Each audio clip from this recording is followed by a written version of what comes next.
So as you know, we are raising the handrails, but these are cut off at all these other spots. So we're going to cut this off because this is all going, and then we're going to put the new handrails on the new bit of metal that we put here, like this.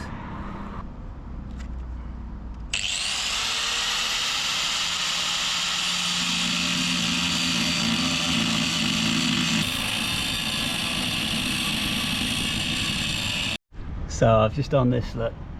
So now I can slide the new metal on here and I can weld it there. I'm leaving this just in place so I don't fall over the edge, otherwise I would cut it off.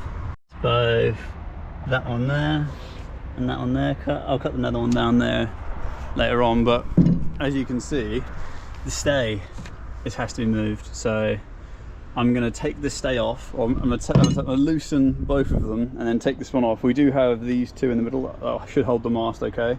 And the second I get the plate on, I'm going to weld that smaller little bracket thing and weld it back on. So I've just marked out on this sheet of metal here the difference between the gap of the boat here and the other side, and this is the difference between this and that. And I just need to kind of get a nice clean line to work to, and then I'll just keep trimming it up until it fits nice and snug. So this is the line that I need to take off.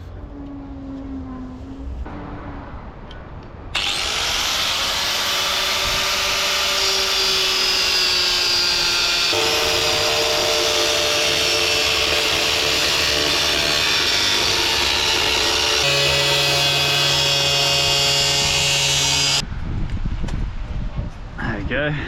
That's the first. That's hot. Oh, that's hot. Oh. So this is how the first cut came out. As you can see, there's a slight gap here, but that's because the paint is so thick here, and the same along with this side here. There's a little bit of paint just there, so I need to take that out, and this paint here. So I didn't want to make this flush here, cut the paint out, and then there'd be a big gap, or a 5mm gap here. I mean, as you can see, that's almost like, that's about 8mm there, going down to about 6, maybe 7mm there. But that paint, you can't really tell from the GoPro that how thick it is. Yeah, we'll get these tight and then we'll weld them.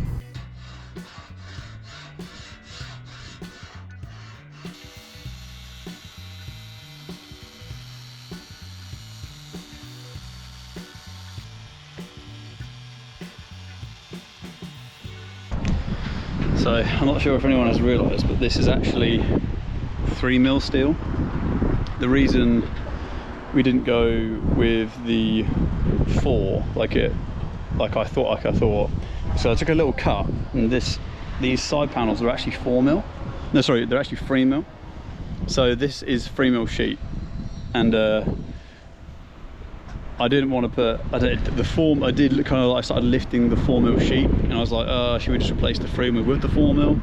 It's a fair bit heavier, obviously, but we want these. It's already pretty top heavy because you can see the way it leans over it, see?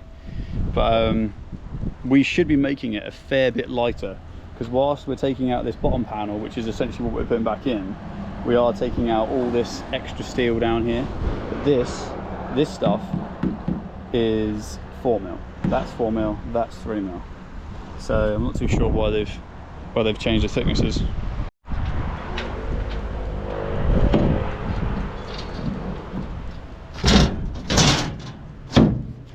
It's not too bad. It's not too bad. Oh yeah. Oh, it's a little bit of an overhang here, just here, look. But once I've trimmed this side up and I've got the paint off, it should be in line with this, which is quite nice. It'll be recessed back probably maybe about 3mm, which is kind of perfect. This one here would be about right the same as well. There we go. Well done. First one in. We need more discs.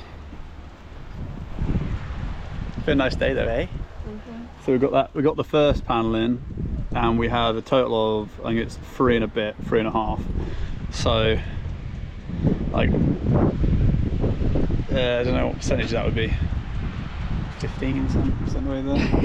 15. Oh no, that's not right. Is it? About that, about 15% way there. I don't know who this one is, but he's supposed to be the dangerous one. It's Bianca. Buongiorno Bianca. Hello my darling. You're bellissimo. Okay, that one there doesn't like me too much. I need to unplug this or turn this off. Lou's trying to be a dog whisperer.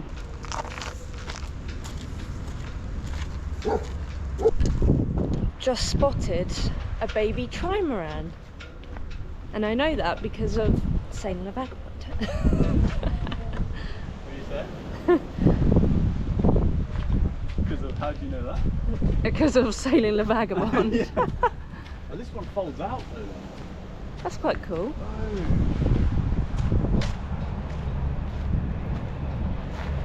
That's awesome. That must weigh so much then. And that's steel, look how thick the steel is. How come it folds out? So it can go into narrow spots motion. That's cool. Because the reason that trimarans and catamarans are so expensive is such a wide area. This is basically a monohull like that. Yeah.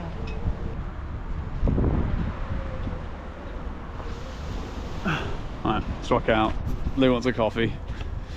What? Coffee? No. Cafe. No, cappuccino. Cappuccini. No, that is too much.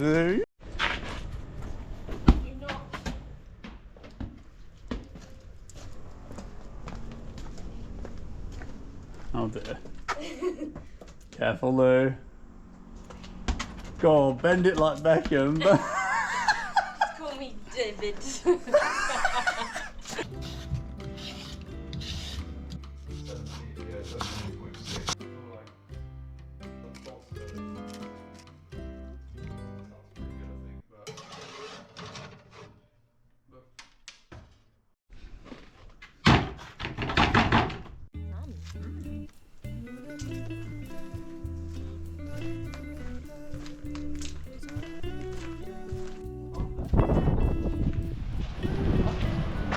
Ooh. You've got some strong little gusts out there.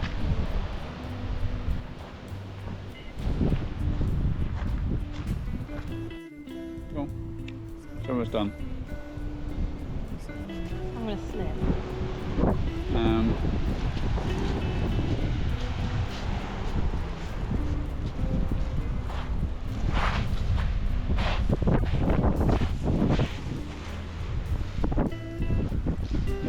Dun, dun, dun. Aww.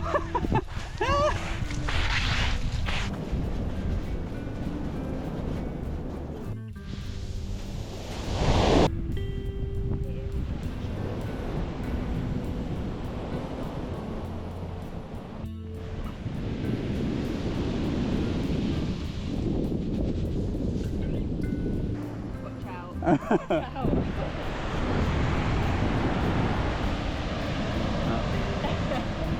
Good job. That's a nice little skimming stone.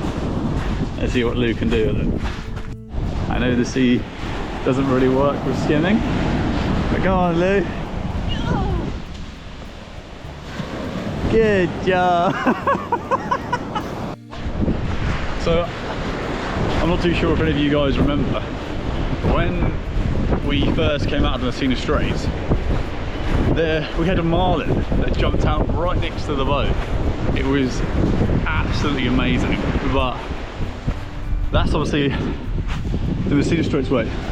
Oh, the Messina Straits are around that side. Yeah. But obviously they'll still be in these waters. But yeah, that was a really, really cool sight. Competition time. Competition. Competition on what? I'll throw this one. So you've got to throw this one. I throw this one, Lou throws this one. We've got to reach the sea. Come on. You go first.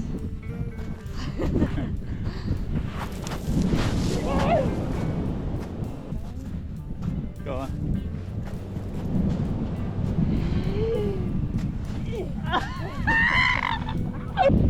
wanted to go for a swim, but Lou literally hasn't let me. Really She was like, cold "You'll out get there. cold, Si." Yeah, but it's freezing. You just said to me, I'm going to go back because I'm cold. No I didn't. Lies. Come on, come on, come on, come on, come on, come on. Impatient. What they've done here is they've given this to every guy to wait for his partner outside. So this is where I'll stay for the rest of the day, I guess. Wake me up when you come out, yeah? Oh, what is that?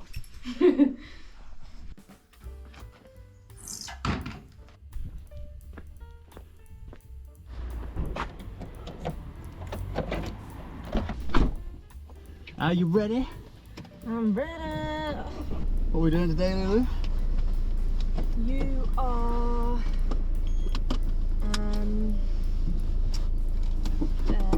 preparing metal. Let's go with that, yeah. Basically, right? Oh yeah, you can see the mountain again. Oh yeah. That's actually incredible. It's a nice day today. Look at it. Blimey.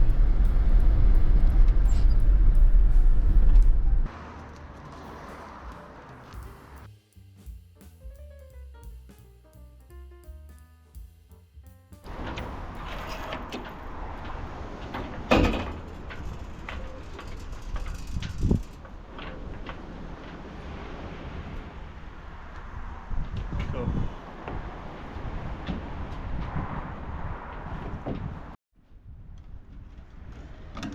Careful, yeah.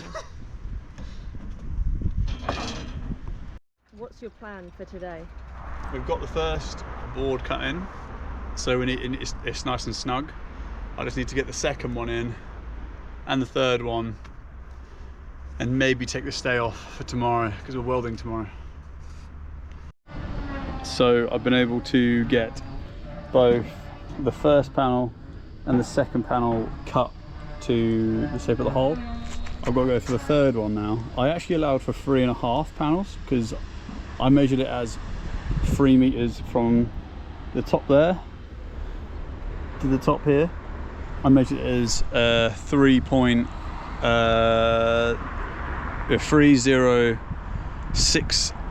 Oh no, it's 3040. So I allowed 3.2 meters just so I can have a little bit of flexibility, because obviously we're not cutting in a straight line, we're cutting it as like a slight arch, which means that the square ends won't be butt up to each other, or they'll be slightly chamfered in one way and the other will have to be doing the same for it to be basically straight. So I thought I'd lose about 10 mil, maybe 15 mil on those corners, but I've just got the first two kind of in place, and the end one, this last third one here, is comes with 10 mil spare. Unbelievable.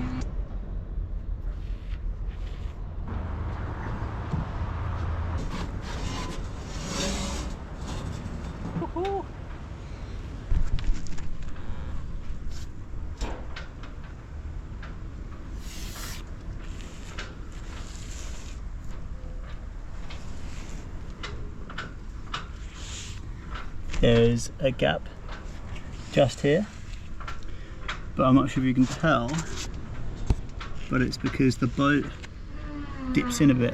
So what I'm going to do is tack this and this point, and I'm going to force something against the other side of the boat over here to here. I'm going to force it in to try and get this bit straightened out. So I've got the last panel here, but it needs to go into this spot here. This stays in the way, so we have these two center of the mast stays, which I'm going to basically rely on them to hold the mast. I'm going to take the two external stays off.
So I've loosened this one off. I'm gonna go and loosen the other one, and then I'm gonna take this one off.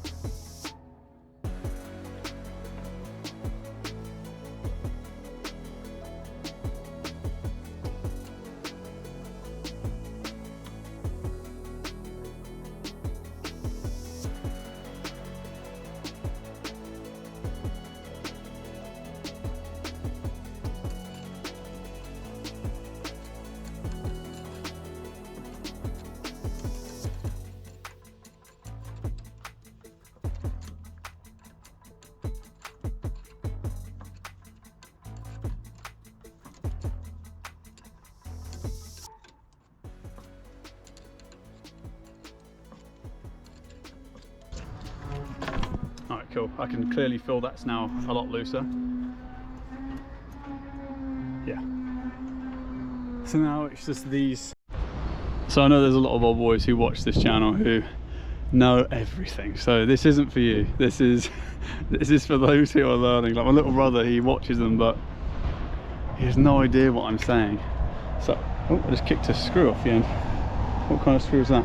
And we're going to kind of aim towards just kind of those who don't know as much, give them the basic information that I have.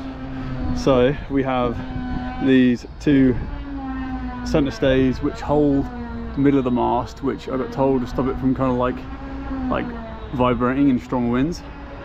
And then we have two outside stays which is what I've just loosened, and they hold the top of the mast, as you can see.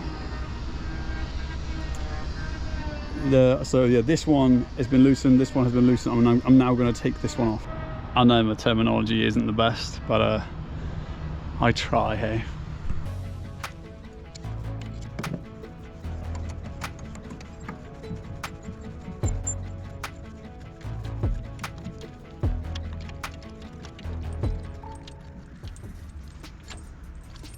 There we have it. And that's completely separated. Obviously, I think there's some small boats that don't have these center stays. I don't know how they would do it. So I've just taped this up here to keep it out of the way. Now what we're going to do is we're going to cut this, and now I have complete access to this area here. I will take this off because I want to be able to save it, really.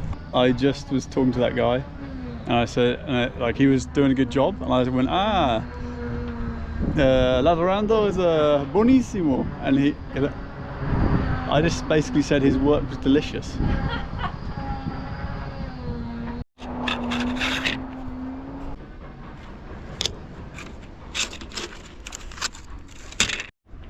When changing over these blades, make sure you unplug the angle grinder.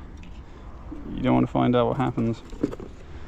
Make sure you unplug your angle grinder when you're changing your blades.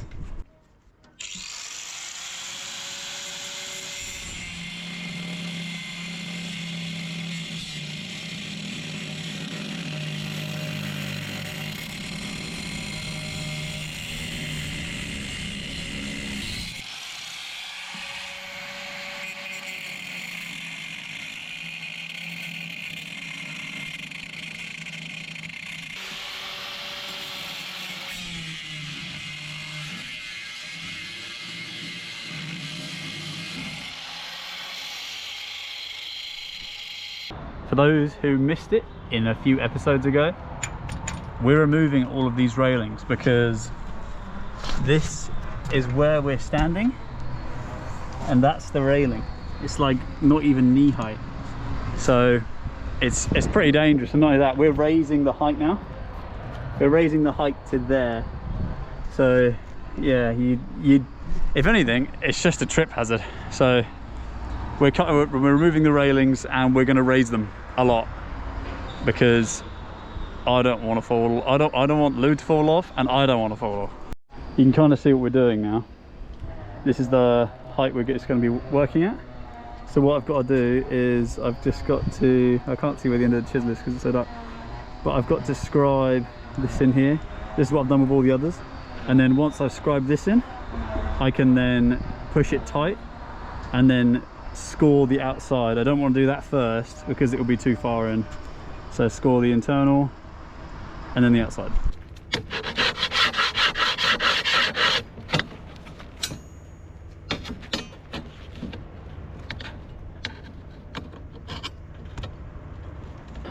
we're using a chisel, and it's an old chisel, don't worry, it's not a good chisel, instead of a pencil, because I don't have a pencil. And also I like to be able to score the metal a little bit.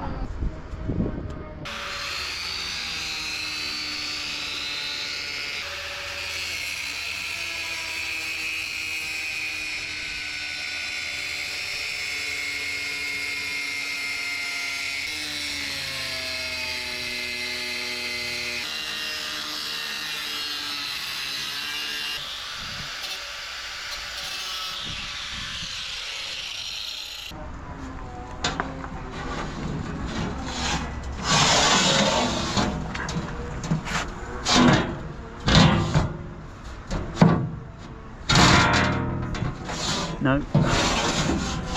Wrong way.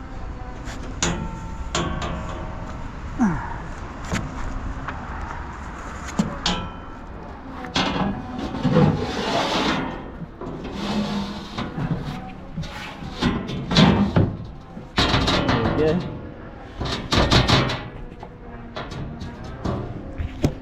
So it's tight here, it's tight all the way along there. But it goes into a little bit of a gap down here. I think it's because the paint is just kicking it out right on the nose there. But if that tucks in, this will get tighter. So I'll take off a tiny smidge here, and then I'll take the bit of paint off there. We're just looking at how wide it makes the boat feel. Like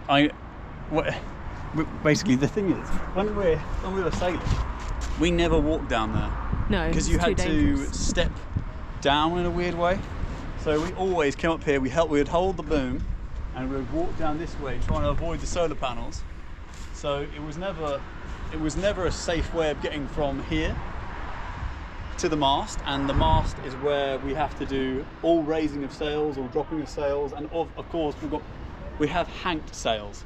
So anyone who isn't sure what hank sail is, because I'm going to start going into detail like super basic, you have furling sails, which your front stay is, your furling sail basically gets attached in line with that front stay. The furling sail also gets wrapped up, so you kind of coil it up, instead of a hank sail where you drop it and it's like tunk tunk tunk tunk tunk tunk, like a normal mainsail, unless you have a furling mast, or where you call it, which is, yeah, that's not very common, and that's cheating, by the way, people. Look how wide it's going to make it. I'll be able to walk all the way down here.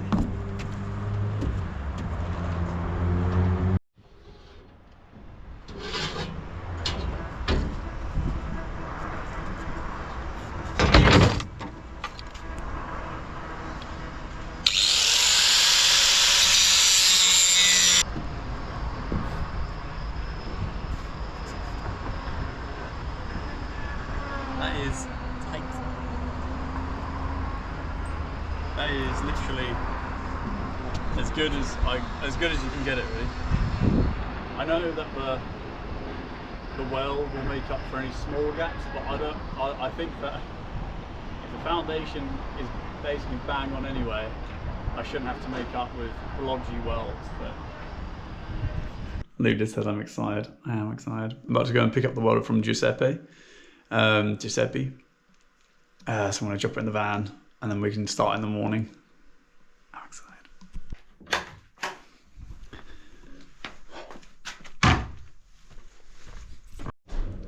So the reason why it's night time is because Giuseppe, he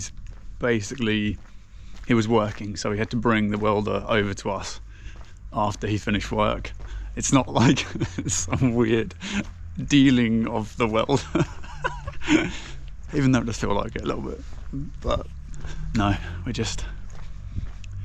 we're really lucky. He's bringing it out to us, yeah. So we don't even have to really go anywhere. We're having a welder delivered to us. Amazing, eh? Is he out here already? Ciao Giuseppe. Come stai? Bene, tu? Yeah, molto bene, molto bueno. Sì. But thank you so much for coming out. You are here. Stay here. We're staying in there, yeah. It's over that way though. Giuseppe brought us the welder here. You can't really see it that way, it's a bit dark. There's the welder, there's the arc welder. And very kindly he brought me a mask as well so I don't blind myself. Made these electrodes. So what kind of electrodes? How can I see them? E10s. Yeah, that'd be perfect. Okay. Yeah, grazie. There we are. There's Giuseppe. He's going now. Got the welder. He's got a 613 rods. They're like deep welds, but they're like fast freeze as well. So it makes it like really easy for me because it's, you know, that's the only ones I've welded with in the past, the fast freezes. Just in case anyone thinks I am a welder, I'm not, I'm a carpenter. So that's why this year, I really hope you enjoy all the stuff for inside, because it's going to be cool. We haven't even told you the theme yet, but it's an old boat. So we're gonna match the interior. I'll make sure Lou's there before we properly go into detail. But yeah, for anyone who thinks like, oh, okay, he's a welder. No, I'm not a welder. I have welded in the past, so keep that in mind. I'm only kind of saying from past experience.